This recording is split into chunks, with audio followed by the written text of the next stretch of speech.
Welcome to Unbelievable Stories. Today's story is full of shocking twists and real drama. Subscribe and like to stay updated. Let's dive in. Whenever you resort to desperate actions, a small voice in your head questions you: was there something I missed? Could I have prevented this? I felt fairly sure there was nothing more I could have done. My choices were limited. How do you make someone see that what they're doing will ruin everything they care about? You can't control them. All you can do is stand by and watch things fall apart. That's exactly the position I was in. My loving wife, Laura, decided this would make a stronger demonstration of our love for each other, how strong it was, and what we meant to each other. I felt it demonstrated how weak her love for me was and how selfish and spoiled she was. I'm just an ordinary man living an ordinary life. I'm no strong, tender, romantic hero. I have faults like anyone else. I don't pay enough attention to anyone other than myself. I work too much. I get angry sometimes when I shouldn't. I don't do it deliberately. It just happens. I'm human. Life is like that. Work and events get in the way. I've been married to Laura for 18 years. We had sex 2 or 3 times a week. It was always good, and we both enjoyed it. We were both up for more whenever we could find the time. Other things like football, a good book, or a TV show distracted us, or maybe the kids wanted us to do something. We made time when we needed to or when one of us was feeling horny. I'd never turned down a chance to make love to her, and she'd never done that to me. Life was sailing right along, finances getting better all the time. We had 2 daughters, Sarah and Isabel, 15 and 13. I may have been ordinary, but they were something special. Our marriage was flowing smoothly, the girls happy and beautiful, and then my dear wife got ideas. We're plain vanilla, she said, and we need to spice things up. I was game. I wasn't at all unsatisfied with our sex life, but hey, if she was, I'd play. At first, it was different positions. I was athletic and in good shape, and I enjoyed the hell out of it. This was great. Great. I was down with all of it. Sex was great. Everything else was spectacular. Next, it was role-playing. I had no idea where that came from.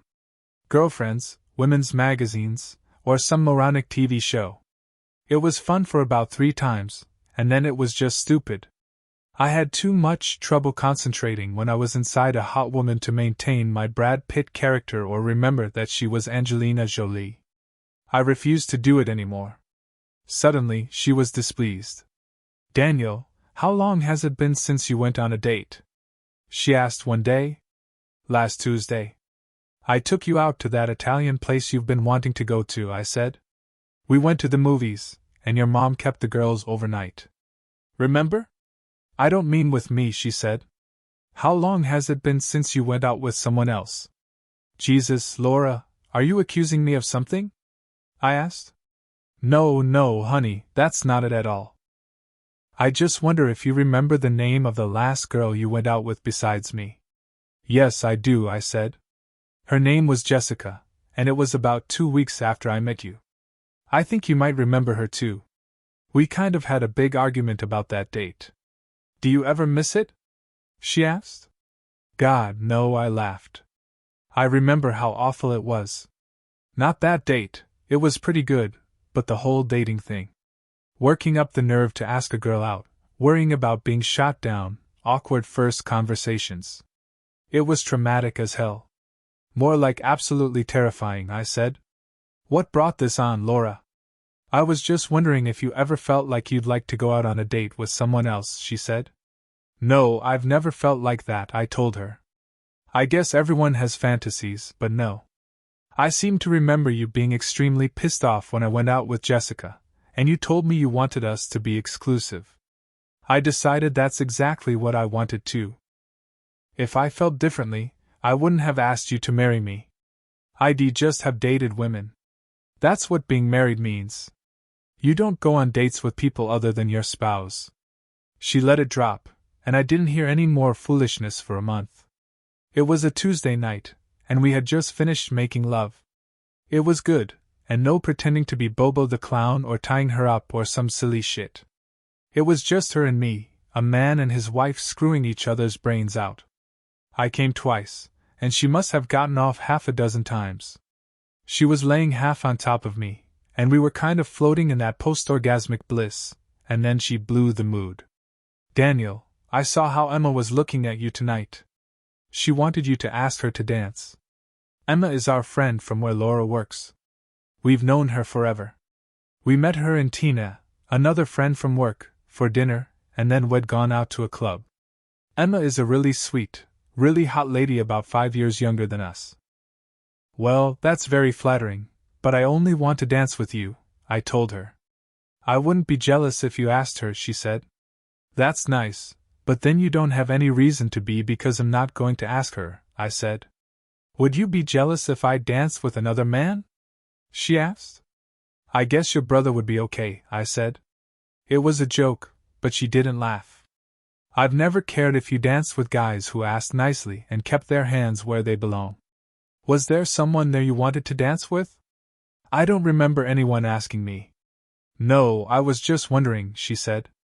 I had no idea where this was going, but I didn't like it. I didn't think I could get to sleep, so I got up and went into the den. I was playing a video game, and I saw her come to the door and watched me for a minute. I didn't look at her, and she went back to bed. I waited until she was asleep before I joined her. Everything was quiet for 2 months until we went to Tina's promotion party. It was at the Green Lion, and there was a good band playing. We were all sitting around in a big circular booth, and Laura was talking to Emma. Daniel, Emma wants to dance, Laura said. Would you be a gentleman and dance with her? What the hell? I remembered the conversation from 2 months ago. Now I was in a very awkward position. She was a good friend, and I didn't want to hurt her feelings, but I sure as hell didn't want to dance with her. That lush body up against mine wasn't going anywhere good, but I didn't know how to get out of it gracefully. I liked to dance, but I wasn't very good at it. Emma was like a big cat, graceful and smooth, and I was going to look clumsy. There wasn't a good way out, so I stood up. I think they're playing our song. I held out my hand to Emma, and she slid gracefully out, brown gorgeous thighs flashing below the short blue dress she was wearing. The song ended, and the band started up a slow number. Emma fit up against me like she was made to go there. I could feel those luscious big breasts against my chest, and her mop of black curls was nearly covering my face. She smelled nice too. When she looked up at me, her big brown eyes were liquid pools, and her teeth flashed white in her dusky complexion. She isn't a dark black girl, kind of a coffee with cream color. Thanks for dancing with me, Daniel, she said. Laura said you wouldn't mind, that you like dancing. I haven't danced since I broke up with Mark. Well, you're a very good dancer, I said. Actually, I do mind dancing with you, Emma. I like you a lot. Hell, I love you. You're the sweetest girl I know, but you're smoking hot, and this isn't a good idea for me. She giggled. You're safe with me, Daniel. I love you too. If you weren't married, I'd be all over you, but Laura is my best friend. Let's just enjoy this one dance, okay? I squeezed her a little, and we finished the song. When we got back to the booth, Laura wasn't there. I looked around and spotted her black and white dress. She was out on the floor with some young Nordic-looking guy. She was laughing up into his face, and his hands were a lot lower than they should have been. She noticed me standing and looking for her. She smiled and shot me a wink. I was pissed, very pissed. In fact, she had sent me off with Emma so she could dance with that asshole. I threw a couple of 20s on the table and started walking toward the exit. Emma watched me halfway to the door, and then she came running after me. She caught me when I was about halfway to the car. Daniel, stop. Where are you going? She was a little out of breath. We were being played, I told her. Laura has been talking about dating other people and asking me if I ever thought about it. That's what this was. She's testing the water. She set me up for this by getting me to dance with you.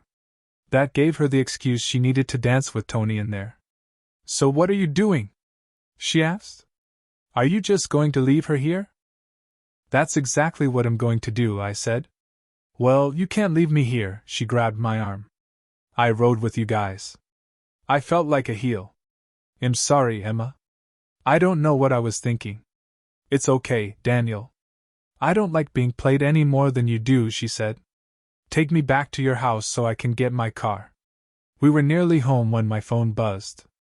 I ignored it, and Emma gave me a look. Her phone went off, and she answered it. We're nearly to your house, she said. She looked over at me and mouthed, Laura. No, it wasn't my idea. I rode with you guys, remember? My ride was leaving, and I wasn't about to be stranded. No, look, Laura, I'm not in this. Don't you put me in this position. We've been friends a long time, girl, but if you screw with me, you'll regret it. She ended the call. She wants you to go back and get her, she said. Well, I want a wife who doesn't play stupid games, I sighed. Where did this come from, Emma? Chloe from work, I think, she said. She's always talking about her and Frank having an open marriage and how great it is and how it's made their sex life so much better and their marriage so much stronger. It's a line of crap.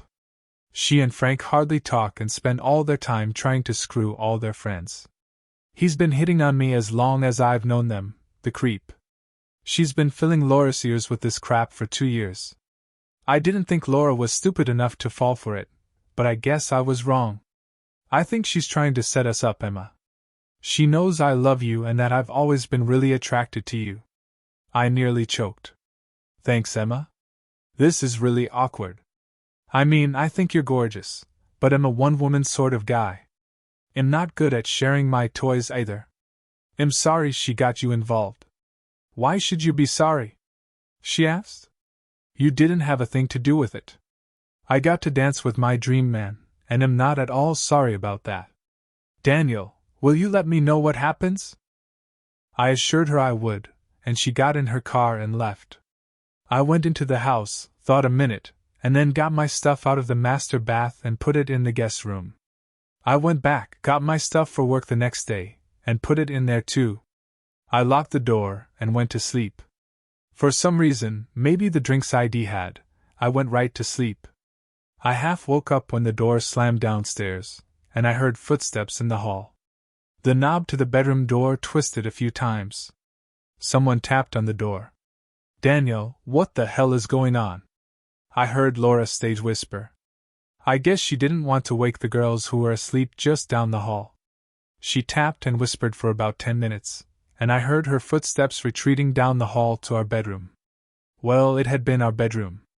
I had no idea what it was now. I discovered that I hated the bed in the guest bedroom. I mean, how many people have ever tried to sleep on the bed in the guest bedroom? I tried to get up and slip out the door before she woke up.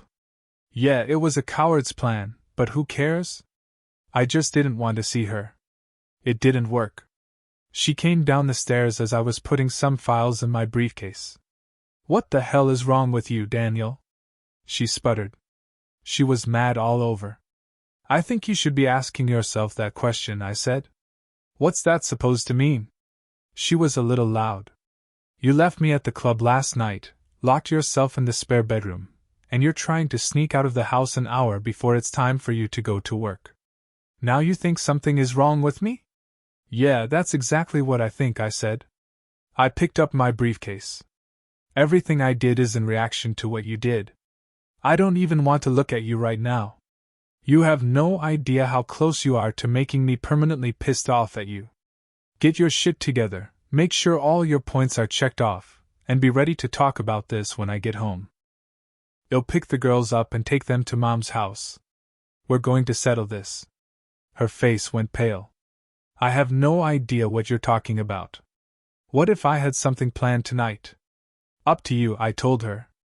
If you're interested in fixing what's broken in this house, you'll be ready, and you'll stop with the bullshit. If you're fine with the way things are, do whatever the hell you want.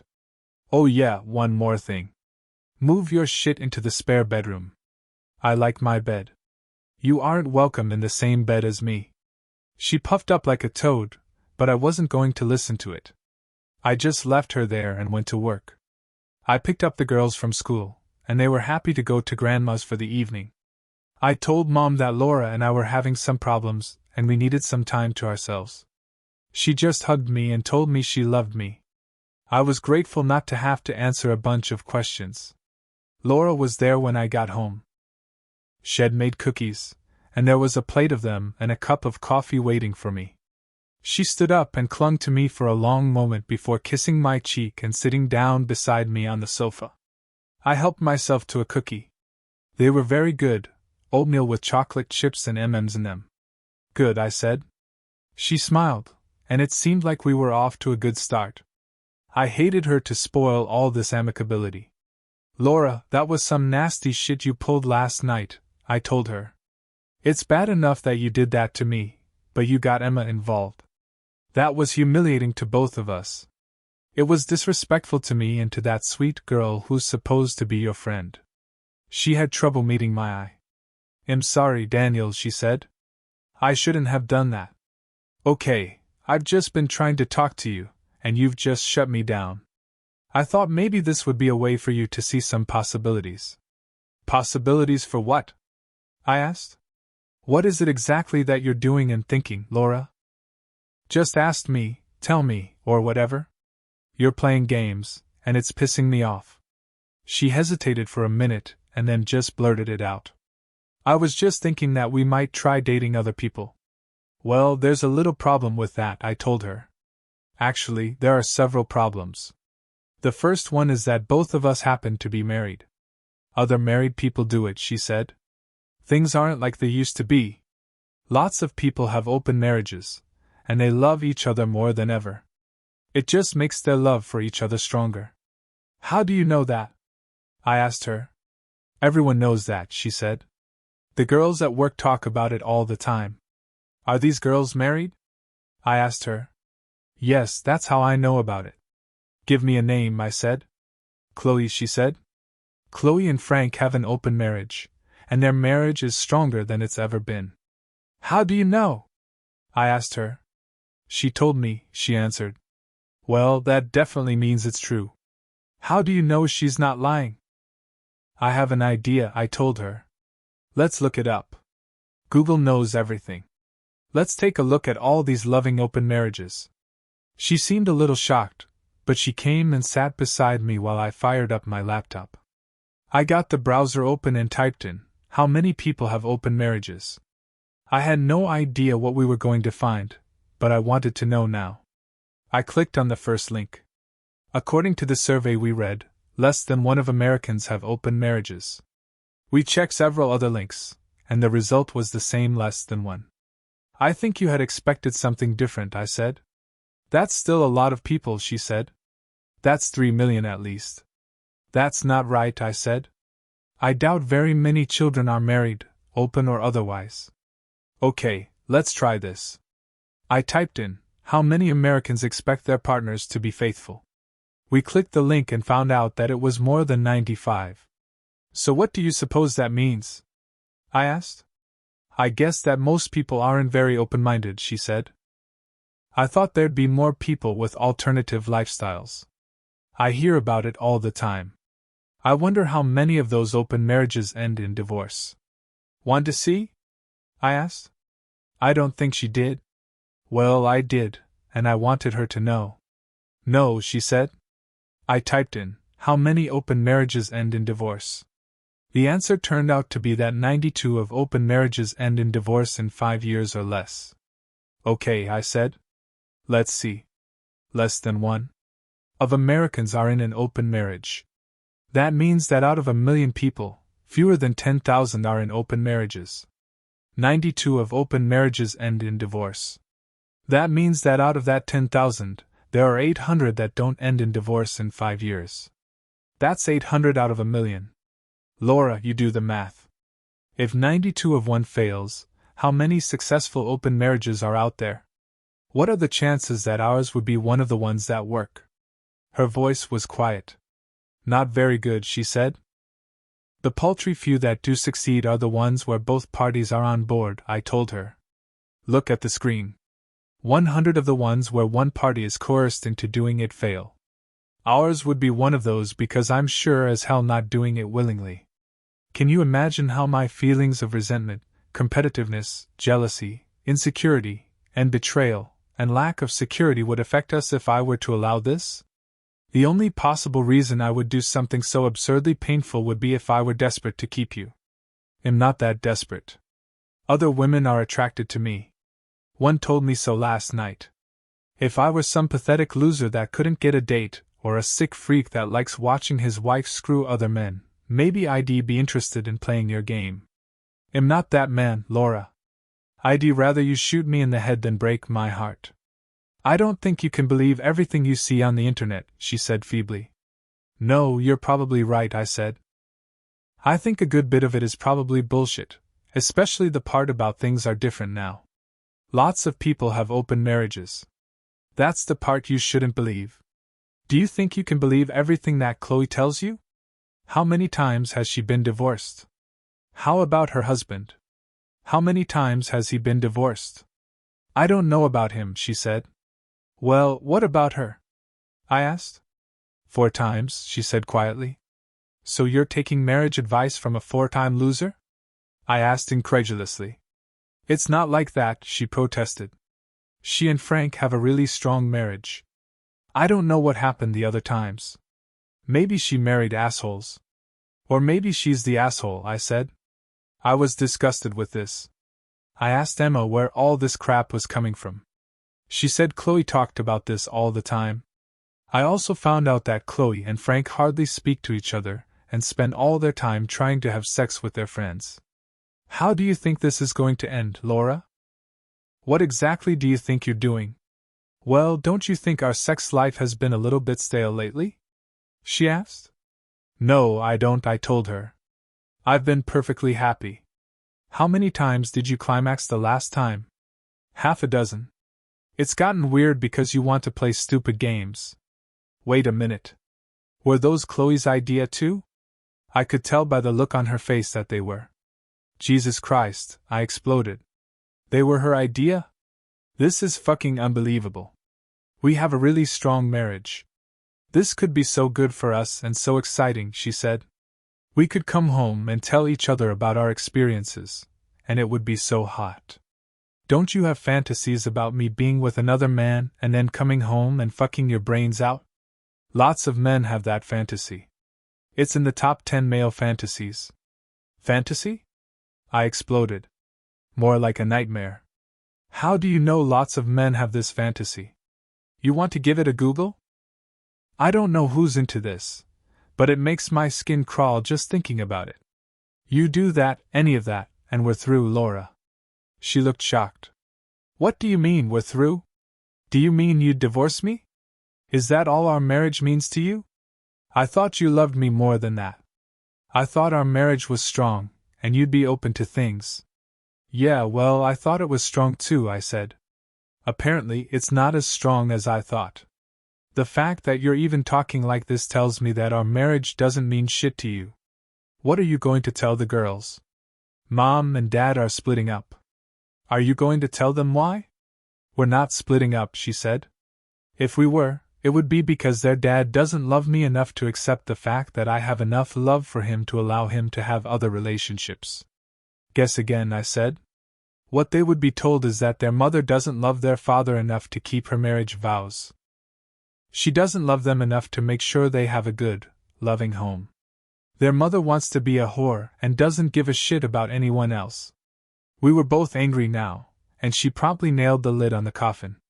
I want this, she said. It's going to happen, Daniel. You might as well get used to it. You can either go with me on this journey, or you can sit at home and pout like a baby. That's where you're wrong, I told her. We're not going to survive this, Laura. The first time you screw someone, we're history. I won't be sitting at home. They'll be speaking to a lawyer. I'm going to give you a couple of options here. 1, we can just forget everything, and he'll talk to an attorney in the morning. We'll be divorced as soon as possible. 2, you can make an appointment to see a therapist in the morning to find out why you're batshit crazy.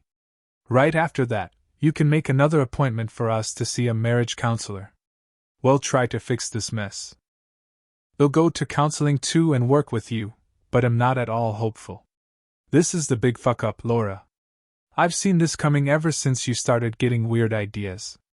I think that bitch Chloe has been feeding you a line of crap, and you've obviously swallowed it. You think all these good things are going to happen. All that's going to happen is that you're going to make everyone you say you love miserable, the girls, me, and you. We're all going to suffer because you somehow built this idea up in your mind. Believe me, I won't be sitting at home. What are you going to do about it? She was taunting me now. You can't stop me. You don't own me, and I can do whatever I want. You want to divorce me.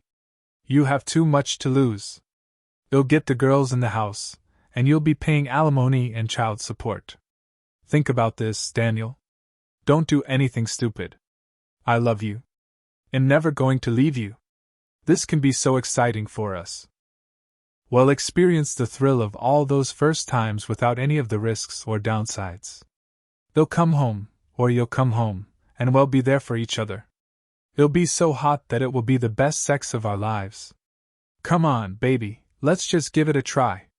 If you aren't happy, well, stop, and that will be the end of it. She stood up, came over to my chair, and tried to wrap her arms around me and kiss me. I pushed her hands away and stood up. Don't touch me, I told her. I need to think about this. I'll let you know what I decide. I lied. I didn't need to think about it at all. I just needed to get my ducks in a row. She was probably right about everything she'd said concerning divorcing her. That whole system is messed up 9 ways from Sunday. I needed to make some moves. I left her there, went up to the master bedroom, and locked the door. After being on the computer for 45 minutes and on the phone for 10, I had a plan for the money. The problem was the girls. I checked, and under Colorado law, we lived in Denver. Children over the age of 14 get to choose with whom they live. I was betting on me. Isabel was a slam dunk. She was Daddy's princess, always had been. Sarah loved me, I knew that, but she thought a lot of her mother too. I knew there was no way Isabel was going with Laura, and I didn't think Sarah would want to be separated from her sister. I was betting that if I could get them to hear what their mother was planning, how she planned to use them as leverage to force me into this open marriage, they would want nothing to do with her. Yes, it was cynical, and I hated every thought I was having, but I wasn't the one changing the rules. That's what it amounted to. If Laura had come to me before we got married, told me she wanted to stay faithful to each other for 18 years, then start screwing other people, would I have married her? Not a chance in hell. I'd have been out of there like a cat with its tail on fire. She knew it, and she would have done the same thing. Now she wanted to change the rules and force me to go along with it. She was threatening me with what she was going to do if I didn't. Had she come to me, told me she wanted to screw around, and wanted a divorce, I'd have been hurt badly, but I would have done the decent thing. We'd have split everything up, figured out a custody agreement, and that would have been the end of it. Not after this extortion. The conversation happened 2 nights later. Laura didn't know the girls were listening from the stairway. She started by apologizing. I wasn't buying it. So, you've decided to see a therapist and start marriage counseling? I asked. There's nothing wrong with me, she snapped. It's you that has the problem. You're planning to have sex with other men, and am the one with the problem? I asked. I'm not planning anything, she said. I don't have some big plan worked up to go out and have sex. I mean, to date anyone else. I'm not even expecting that.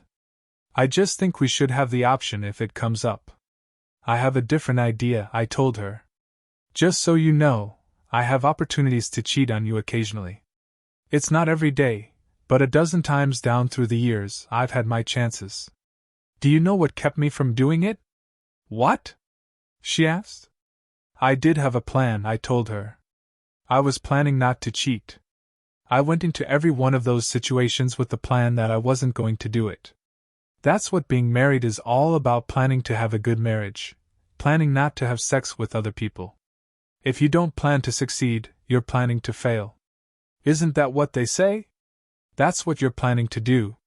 You're planning to betray all the promises you made to everyone, me, your kids, God, and everyone else. How do you suppose the girls are going to take that? You're not going to tell them a damn thing, she hissed. You know the mother always gets custody of the kids. They'll take them away from you, and you'll never see them again. They'll make sure that every time you have a visit, something will come up. You better not breathe a word to them. She glared at me and stalked off somewhere. I heard a couple of faint gasps from the stairs and a muffled sob. Laura was making too much noise to hear it. When I got to the stairs, the girls were gone. I went up to Isabel's room, but it was empty. As I walked down the hall to Sarah's room, I could hear low voices inside. I knocked, and Sarah asked me what I wanted. "Can I come in?" I asked her. She opened the door. "Come in, Dad," she said. We thought maybe it was Mom. They had both obviously been crying. I sat down between them and wrapped both of them up in my arms. "I'm so sorry you had to hear that," I told them. "I didn't think you would believe me if you didn't hear it for yourselves." "It's okay, Dad," Sarah said. "It's not your fault. It's her fault. I didn't believe you." "Well, I didn't think you would lie to us, but I thought maybe you'd misunderstood her. We know now. How could she do that to you? How could she do it to us?" "I don't know, baby," I told her. "I don't have a freaking clue. She's not thinking straight. She's been listening to a bunch of bad people and their bullshit at work. She's decided she's going to do it, and that's it. I've tried everything I could think of to talk her out of it. She doesn't care." "Do you think she's sick?" Isabel asked. "I have no idea what makes her tick anymore," I said. "I tried to get her to see a therapist. You heard me. I offered to go to marriage counseling. She's just not interested." "What are we going to do?" she asked. "Nothing right now," I said. "When she decides I've given up, she'll probably go on a date. When she does, well, be ready. When she gets back, well, be gone. They'll try to talk her out of it. I don't think she's going to listen. Are the two of you with me, or do you want to stay with her?" They looked at each other for a minute. "No, Dad, we're going with you," Isabel said. My heart leaped. 15 years, and in disappointment, but here was the reason I was going to be okay. I wouldn't regret a single minute as long as I had my babies. It took almost 2 months. They were the weirdest 2 months of my life. Laura and I hardly spoke. We were like roommates who didn't like each other very well. She slept in the spare bedroom, and I slept in what had been our room. I tried to talk to her, convince her of the madness she was bent on. We were weeding the garden one evening, and I broached the subject. "Laura, do you feel like this plan of yours is working out? Is our marriage getting stronger? Where's all that hot sex you mentioned? Is this exciting, fulfilling? Is this what you thought was going to be so great? Is this what you had in mind?" She looked over at me, and I saw the first hint of doubt in her eyes. It quickly turned to anger. "If you weren't being an asshole, it wouldn't be like this," she snapped. "I don't want my wife planning to screw other people. She insists that she's going to do it whether I like it or not. Am being the asshole here?" "Yes, you are," she practically shouted. "You won't even think about how great this could be for both of us. It doesn't have to be this way. You could just forget about your stubborn man pride, and everything would be perfect." "Perfect for whom?" I asked. "It sure as hell isn't me. This is as bad as it could possibly be for me. You obviously don't give a shit about me." "I love you so much more than you love me," she said bitterly. "I love you enough to allow you your freedom, allow you to explore boundaries and keep your place in my heart." "I don't see that as love," I told her. "I happen to think it's selfishness. I love you enough not to exercise my freedom. I love you enough not to have sex with other people or explore any boundaries. If you really loved me, that's what you'd do." "When did you stop loving me, Laura?" "I didn't," she started crying. "I love you more than ever. That's how I can allow this.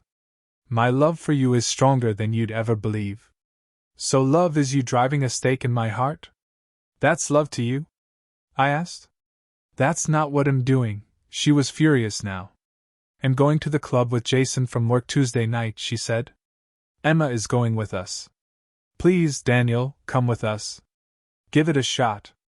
I promise you won't be disappointed. It will be the hottest thing we've ever done." I pretended to think it over for a minute. Okay, what the hell? You're going to do it anyway. I guess I might as well go along for the ride.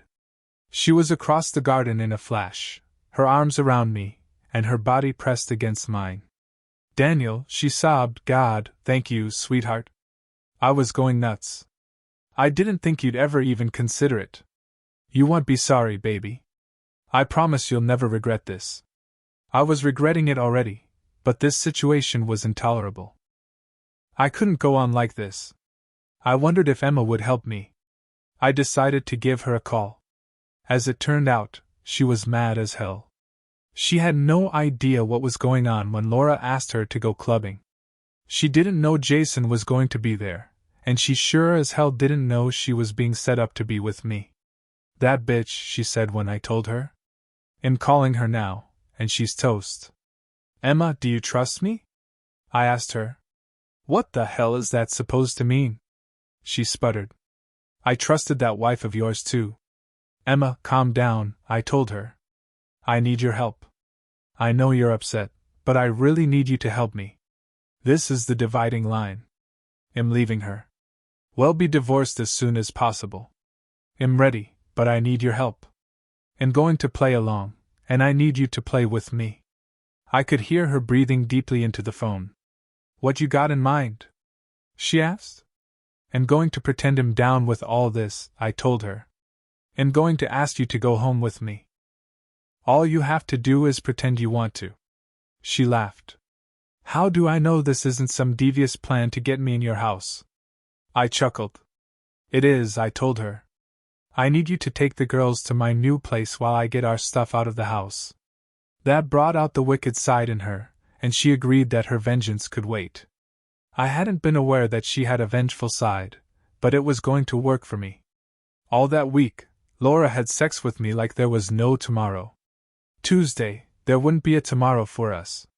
She was wild, telling me over and over again how great this was going to be and how much I was going to love it. I tried one more time Tuesday morning before I left for work. Are you very sure about this, Laura? There's still time. You can still call it off. Hasn't this week been great with just us?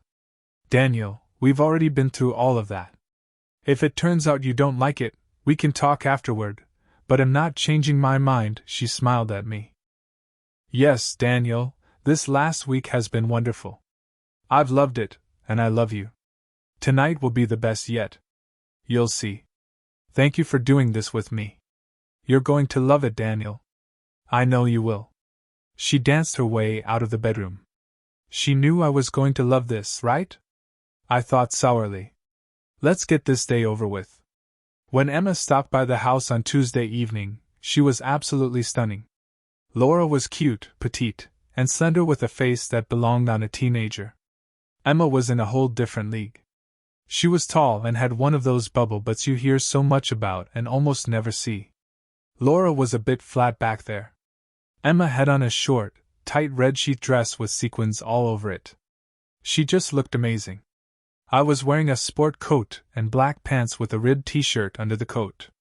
She looked me up and down when I let her in, and she grinned wryly at me. Oh, I know you're trying to get in my panties, she said. Well, yes, but not tonight, I said. This is all business.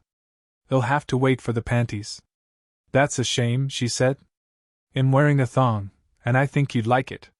Show me. I pulled her tight up against me, putting my hands on the hem of her dress and gradually easing it up her long, beautiful legs toward that amazing ass. Stop that. Laura could come in any time, she whispered fiercely. Exactly, I said. We want her to think I'm playing her game. I continued to slide her dress up and over the firm contours of her ass. She giggled and tried to push my hands away, but I was relentless. Just as two of the most beautiful sights I'd ever seen popped into view and I was about to give them a squeeze, Laura walked in. She squealed and jerked her dress back down. Laura just smiled. You two were getting an early start, I see. Save it until after we dance and then get a room. I've already got a room, I told her. How about you and Jason get the room? She smirked at us, grabbed her clutch, and we were off. Jason met us at the club. I don't think the evening started the way he'd expected. I shook his hand and just crushed it. I've been powerlifting for years, and one thing it does if you lift without straps is it gives you quite a grip. I could see him start to go weak in the knees, and I let him go. You could tell he wanted to whimper and nurse his hand, but his macho image wouldn't let him. He was one of those pretty boys. Have you ever noticed that as men approach what some women would call ideal, the likelihood of them being a hairdresser or a Scientologist goes up to near infinity? Just look at Daniel Cruz. I wondered about Jason. Say, Jason, you don't happen to be a hairdresser, do you? I asked him. He snorted. Hell no, he said. Those guys are all gay. Yeah, I know, I said. He looked like he might want to make something out of that, but his hand hurt too badly. You know who Ron Hubbard is? I asked him. How did you know? He asked. I've been a Scientologist for 6 years. I shrugged. Just testing a theory, I said. Emma was about to choke. I'd mentioned my little theory to her before, and she was about to burst out laughing at any moment. We both looked over at Laura, and she was beet red with fury. Maybe I'd shared too many of my private theories with her. Let's find a booth, she said, and stalked away with her back as stiff as a poker, Mr. Jason in her wake. As soon as he was 10 feet away, Emma burst out laughing. I grabbed her arm, and we followed them with her wiping the tears from her eyes. You're a mean man, Daniel, she gasped. Yeah, well, this is a hell of a night, I told her. Compose yourself, Emma. Act like you're seducing me. She did a good job of it, too. I was more than halfway seduced by the time we got to the booth. Watching that fantastic ass undulate in front of me, I decided I was all the way seduced by the time I danced with her twice. She was doing everything but screw me on the dance floor. Laura was out doing her thing with Mr. Jason when we got back the second time. You ready for the big show? I asked Emma. She looked up at me with those tilted-up eyes, a look in them that told me this wasn't all a game to her. They were huge and a luminous brown, and I felt myself falling into them. I saw those full, luscious lips part slightly, and her little pointed tongue came out to moisten them. I couldn't help myself. I had to taste her. It was everything I thought it would be and more. I heard a noise, and Laura and Mr. Jason were sliding back into the booth. Oh no, I said in my best Saturday Night Live voice impression, look who's back. Emma got it, and so did Laura, but Mr. Jason was oblivious. Don't do anything mean to him, sluggo, Emma chortled. Laura swelled up like a pufferfish, and the little smirk vanished off her face.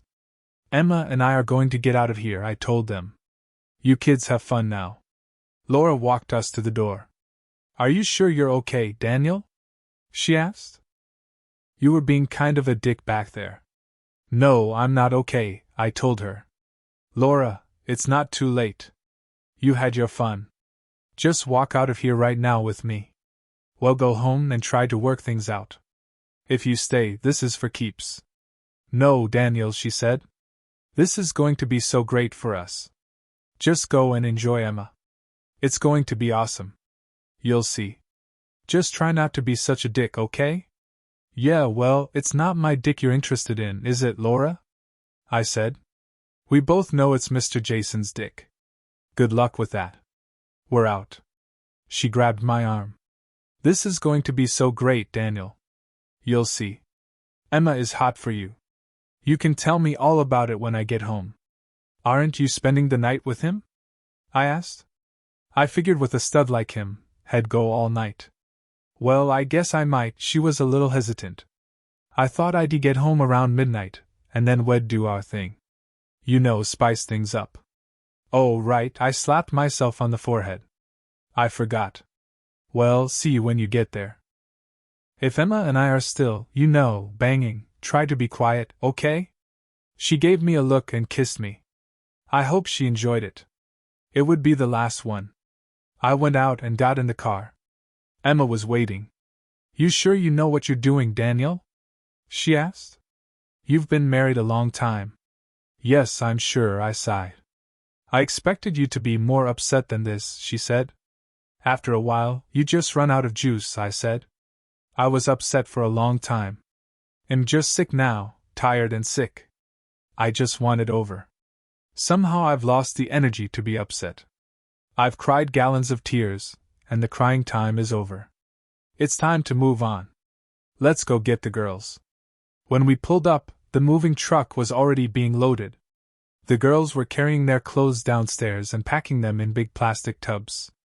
We weren't taking much furniture, just a bed out of the master suite, the girls' beds, their TVs and electronics, and the big screen we'd replaced 6 months ago with a bigger one. When the girls finished packing, Emma took them in her car and drove to our new place. It was about as far from the old one as we could get, and still be in the same school district. The guys finished packing, and I took a last look around. It looked empty and silent. The ghosts of 18 years were all that remained. I sighed, took off my wedding ring, and dropped it on the kitchen table along with my cell phone. The girls' phones were already there, and it was time to go. I felt the melancholy close in. I was going out with a whimper, a few petty jabs at Laura and Mr. Jason, and I was walking away from 18 years that had been pretty damn good. Oh well, shit happens. I locked up, loaded my tools from the garage into the back of my truck, and I was gone. The girls were pretty excited about the new place. It had a pool in the backyard, and they couldn't wait to try it out the next day. You like that, baby? I asked Isabel. Yeet, she said. I had no idea what the hell yeet was, but it sounded good. Emma was there, and she still looked amazing, but if she had been Laura Lawrence in the flesh, I was just tired. Not that I'd prefer Laura Lawrence to Emma, you understand, but you know what I mean.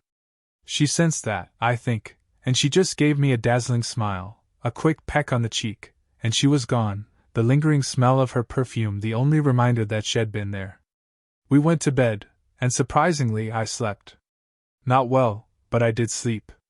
I got up and made coffee the next morning, and the girls came in after a bit. We had a Danish kringle and chocolate milk for breakfast. They watched cartoons on TV until noon, and then 2 gorgeous little bikini-clad bundles of energy were splashing in the pool while I sat in a lounger and watched. I wasn't really paying attention. I wondered what Laura was doing. She'd be frantic by now, I was sure. She was calling everyone she could think of, trying to figure out what had happened. She was going to have a tough time finding us. I wasn't working. I'd sold the business and made out like a bandit. The girls weren't in school. It was summer vacation. We weren't going anywhere except to the grocery store, and we walked and took a bus there. The truck was parked in the garage. I was sure she had the police looking for us, but not driving a car, they were going to have problems. The only way she had to get in touch with us was electronically. She filled our inboxes with messages. I IM'd the girls every time they signed on to social media, and sent tweets and messages on Instagram. We read them but didn't respond. Let her find us the hard way. I knew she would eventually, but she had to work and pay bills. I wasn't making any payments, and if she didn't, she'd get behind in a hurry. We had a good bit of equity in the house, and I knew she wouldn't want to lose it. I guess she got desperate because a private detective came up to me in the grocery store one day about 3 weeks later. "Mr. Parker?" he asked. "Who wants to know?" I said. "Your wife hired me to find you," he said. "And going to tell her where you are. You should give her a call. If I see you around, I'll have you charged with stalking," I told him. Me? Call her? Not a chance. It turned out that I didn't have to. The police turned up, and Laura had handed them a line that I had kidnapped the girls. They asked me to go down to the station and sort it out. When I declined, they arrested me and hauled my ass downtown.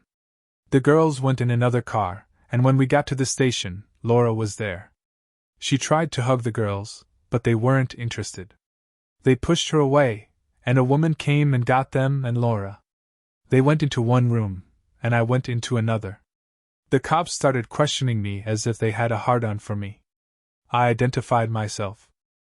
They already had my driver's license, and the only other words that came out of my mouth were, "I intend to remain silent, and I want to speak to an attorney." That shut them up. "He's lawyering up," I heard one of them say. They gave me a phone, and I called Michael Edwards. He was there 45 minutes later. Emma was with him. We had this planned. It took about 3 hours to sort everything out. The girls said that they were with me because they wanted to be there. There was no kidnapping, and they didn't want to speak to their mother. John took care of it from there. He pointed out that there was no court order on custody, that under Colorado law both parents were considered equal candidates for custody, and that children over 14 could choose the parent with whom they wanted to live. They had no choice but to let us go. Emma walked out with us, and Laura was trailing along behind, pleading with the girls to talk to her. They got in Emma's car and drove away, leaving the two of us alone in the parking lot. Laura was crying buckets and she looked like a mess. She turned those forlorn eyes toward me and fell to her knees. "Daniel, for God's sake, talk to me, please. I'm begging you." "I seem to remember begging you not to screw Mr. Jason," I said. "You didn't listen." "Why should I?" "Please, Daniel, don't treat me like this," she wept. "I'm sorry, okay? Could we please just go somewhere and talk?" "Okay, let's talk," I said. "Where do you want to go?" "Home," she pleaded. "Could we please just go home?" "I don't want to go anywhere anyone can see me like this." "We can go to my home," I told her. "I don't have any interest in going to yours. I don't know who you've been screwing there." She gave a little wail of dismay, but she nodded her head. "Okay, Daniel, whatever you want," she said. "But it's your home too." I wasn't going to argue with her. She wanted me to ride with her, but I wasn't about to be stuck in a car with her. I called a cab, and she followed me home. I knew the girls were with Emma, and they were spending the night. They'd known her all their lives and were getting very close. Laura came in, and I got her a cup of coffee. We sat at the bar, and the silence stretched uncomfortably. Silence hadn't been uncomfortable between us since our third date, but it sure was now. "What do you want, Daniel?" she finally asked. "Did I say I wanted anything?" I asked. "I mean, what do you want me to do?" she said. "What do I need to do to get you to come home? What do you want me to do so I can see the girls?" "Hey, I have no control over you seeing the girls," I said. "This was their choice." "What did you tell them?" she accused. "You told them something. You've been poisoning them against me. I read about this." "Are you sure Chloe didn't tell you that?" I asked. Her eyes dropped. Obviously, Chloe was the oracle of all wisdom. "What do you want?" she repeated. "You know what the funny thing is?" I asked. "The funny thing is I haven't said one word to them about you. The only thing I told them was I was leaving you, and they needed to decide who they wanted to live with. You want to know who told them, Laura? You did. You're the one that told them." "What do you mean?" she asked. "I haven't said anything. When would I have said anything? Remember that night in the living room when you threatened me?" I asked. I could see she did remember. They were sitting on the stairs. "They heard every word you said." Her face went pale, and she started sobbing. "I didn't mean it," she sobbed. "I was just, she couldn't continue. "Well, they think you did," I said. "As a matter of fact, I think you did too. I guess the majority wins. What can I do?" Her pleading was pitiful. Mine had been pitiful too. "I have no idea, and I don't give a damn," I said. "You screwed it up. You fix it." "What can I do with you?" she asked. "Well, you could file for divorce." "I don't want a divorce. I just want you to come home." "I am home," I told her. "I don't live with you." "I'm sorry, Daniel. This was all a big mistake," she said. "I never should have forced you into this. You didn't want it, and I should have just accepted that. I do accept it now. Can't you just forgive me, and we can just go to that marriage counselor? They'll go see a therapist. They'll do whatever you want me to." "I'm sorry too," I said. "The problem isn't that I didn't want it. The problem is that you did. What I want you to do is file for divorce. They'll give you a little while. In a few months, if you haven't filed, I'm going to. I want nothing to do with you, Laura, since you're the kind of person who could do what you did. We're done." You thought you could hold the kids over my head and force me to be a cuckold. You thought you could hold me hostage and do whatever you wanted to do. Now you've figured out that you can't do that, and you've given up. Too late, Laura. File for divorce. You bastard, she exclaimed. You stole all our money. You sold the business, and our bank accounts have maybe $65,000 in them. Half of the money you took is mine. I never touched a dime of your money, I told her. I sold the business at a huge loss because I had to do it quickly. I took only the money I earned. You know what? I don't have a dime of it left. That was all very true. It was safely stashed away in an offshore account. I had figured out that the time to do that is before the divorce. The record showed that ID sold the business to a Danish company for less than I owed in taxes. ID also seriously overpaid the IRS, and they were keeping the money to go against future tax bills. Our brokerage accounts hadn't been touched, and I knew I'd have to give half of them up. I'd started trusts for the girls, and they were going to be sitting pretty. For 3 months, I'd been hitting every grocery store, Walmart, and convenience store in town. I'd used my debit card, and every time the machine asked me if I wanted cash back, I said yes 60 and 80 a pop at all those stores. With 3 people doing it at every place in town, it added up pretty quickly. The great thing was all those transactions were legit. I had a huge stack of cash in an old chest in a storage building. Once the coast was clear, I'd start using it. Laura, you have the house, I told her.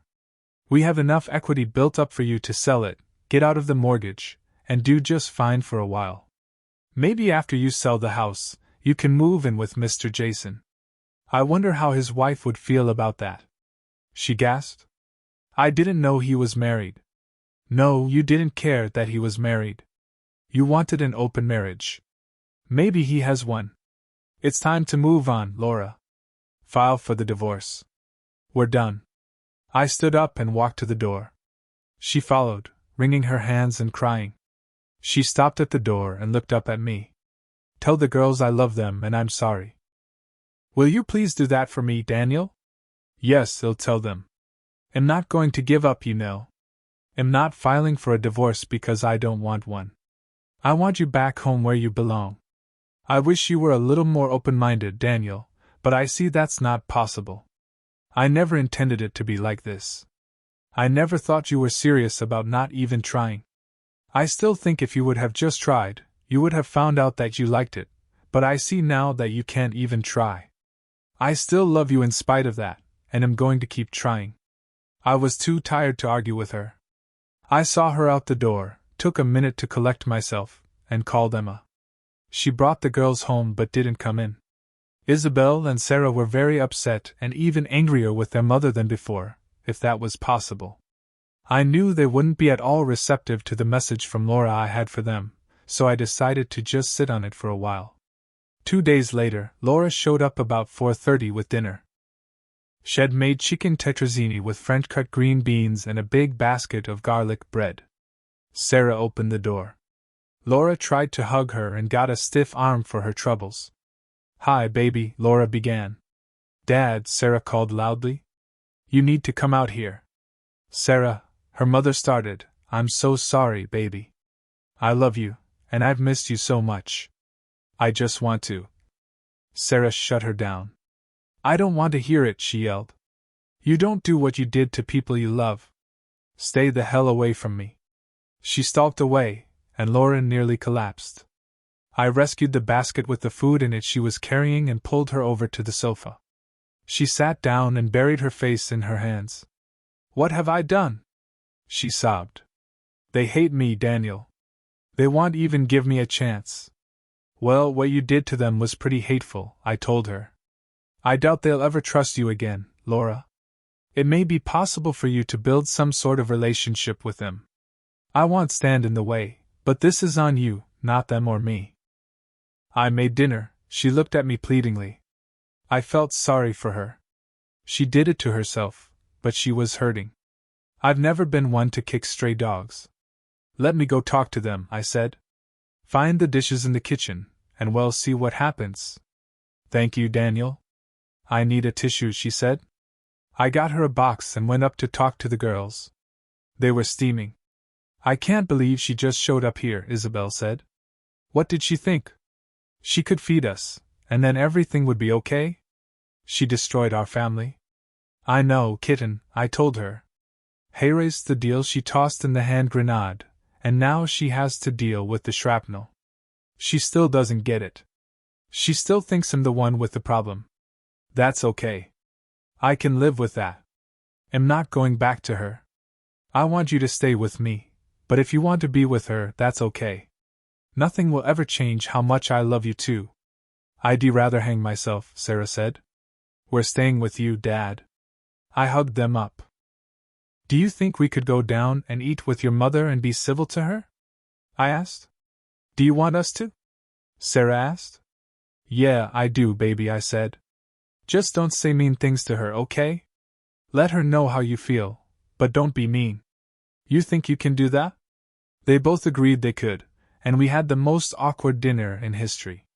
Laura tried to engage the girls in conversation, and they answered, but they gave her the short version. We cleaned up, packed Laura's dishes, and she got ready to go. Isabel, is it okay if I hug you? She asked. No, Laura, it isn't. He'll talk to you if you want, but from now on, you're not my mother anymore. Both girls then went to their rooms without another word. That just destroyed Laura. It was 45 minutes before she could compose herself enough to go home. She was pitiful, and I pitied her, but it wasn't my fault. I loved every minute of it. She continued to come over about once a week, and the girls kept destroying her hopes. She didn't file for divorce and continued to try to talk me into moving back in with her. After 6 months, I filed. When the divorce was final, I think Laura finally realized that we were through. The court gave her visitation rights, and somehow, every time she wanted to visit, something did not let the visit happen. I certainly hoped she found someone that suited her open life. I sure had. I am still unmarried, my life dedicated only to my girls. Thank you so much for watching this intense story. Relationships can be complicated, but sometimes, what we need most is clarity. What would you have done in Daniel's shoes? Let me know in the comments below, and don't forget to like and subscribe for more stories like this one. See you next time.